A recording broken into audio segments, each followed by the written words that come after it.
Mà cứ nói thổi hả? Thổi đó nào nè. tôi vì thế nho sát từ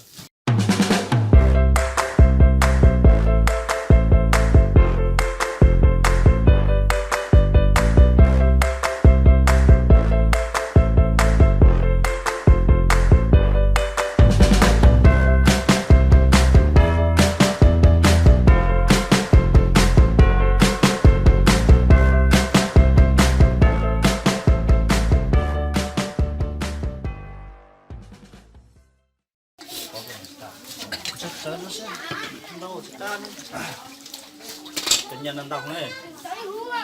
cho mẹ nó xong rồi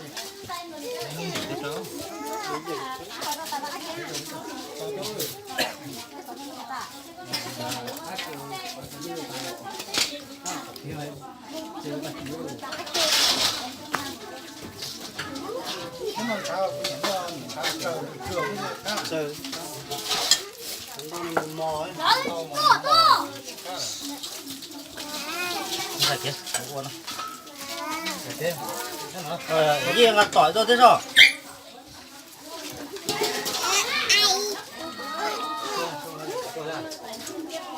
Lẹ thế này. Lẹ cho nhau này tuy làm lẽ để sao mà chi được tuổi cái để tôi đó gì tôi đúng không ta chua tôi lo nó là Cái từ mày ơi, này quá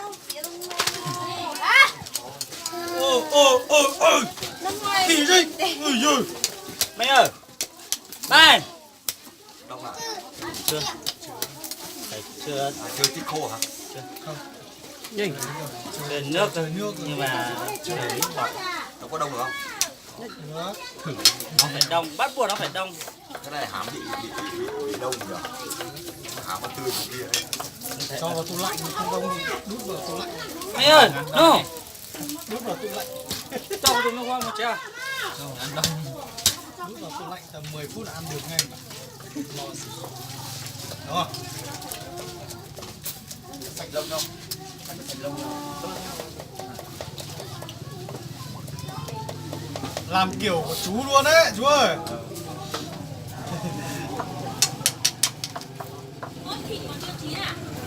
Chín bây giờ rồi.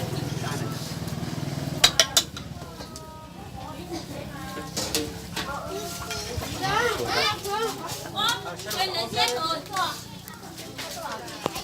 Quên lấy xếp cho bà rồi. Rồi nha. Tiền này muốn tết cả đó. Ta rồi nha ta. Thế vào. rang à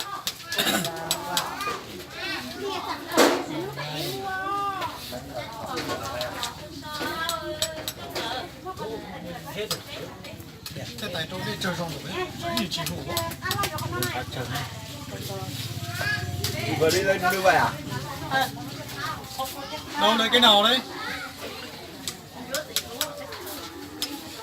chú ăn cái nào đấy chú đấy ta lấy tí đầu chiều về làm nộm thôi cái đầu á thịt nhà thì có đầy nhưng mà nhìn cái da nó dày quá không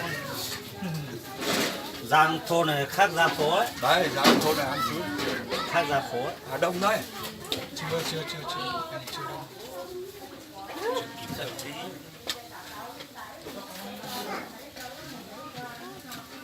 Biết ít.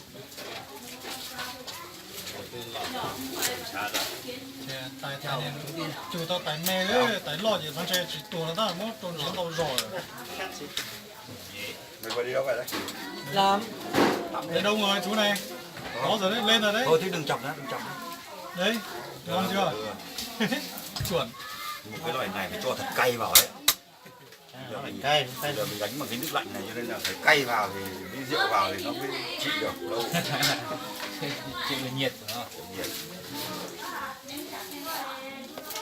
hôm hậu Em có bệnh viện gọi chú đánh con dê 30 cân, mẹ làm cơm mẹ tao cắt tít thế đéo đến lúc là đấy cái cây đồng mẹ trên đồng mất tít không được tiết. tít sau phải chạy đi xuống cái lò mua tít. Đông rồi thì đi lấy tiết khác. Có. Ông điện cho thằng Con thấy con nó lên to to quá. Lúc nào thì lúc nào. Chị ơi. Dạ không?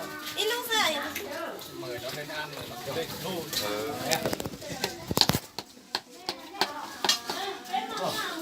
Ăn thì ăn bao nhiêu, quan trọng là cái tình.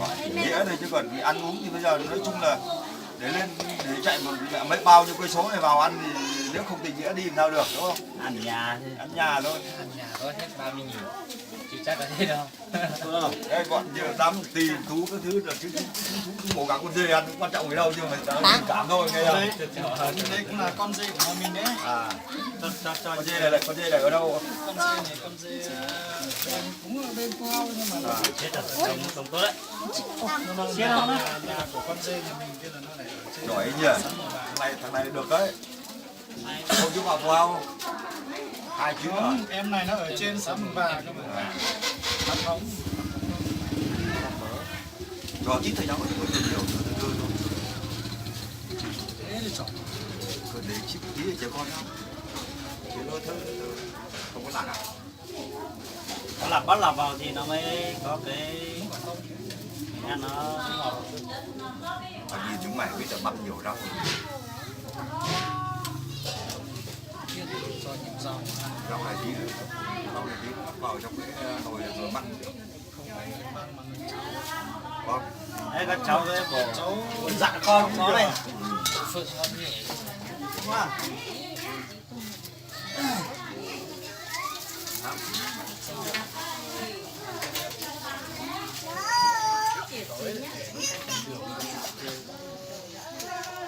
Cả cái kia là còn 100 em nữa. Ăn chưa? Múc của. Ok. Rau kia 100. Đây có không có à? Nó có cưới không nào? Nhãn năm nay À, nó có cưới. đi lạ cực. nhãn này. Được rồi. Bây giờ khỏe rồi. Nhà cũng không lên thế đâu.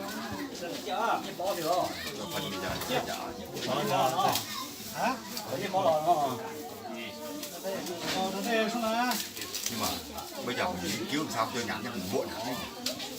Bây giờ phải cho nó muộn chứ. Cho muộn cho hết cả làng. Cái không này, được chưa? Đấy bắt đầu đi vào nước Vào đấy, 2 đến 3 ấy. À. Để nghiên cứu vào nhà mình nghiên cứu. Đấy là đẩy đi có mà đuổi.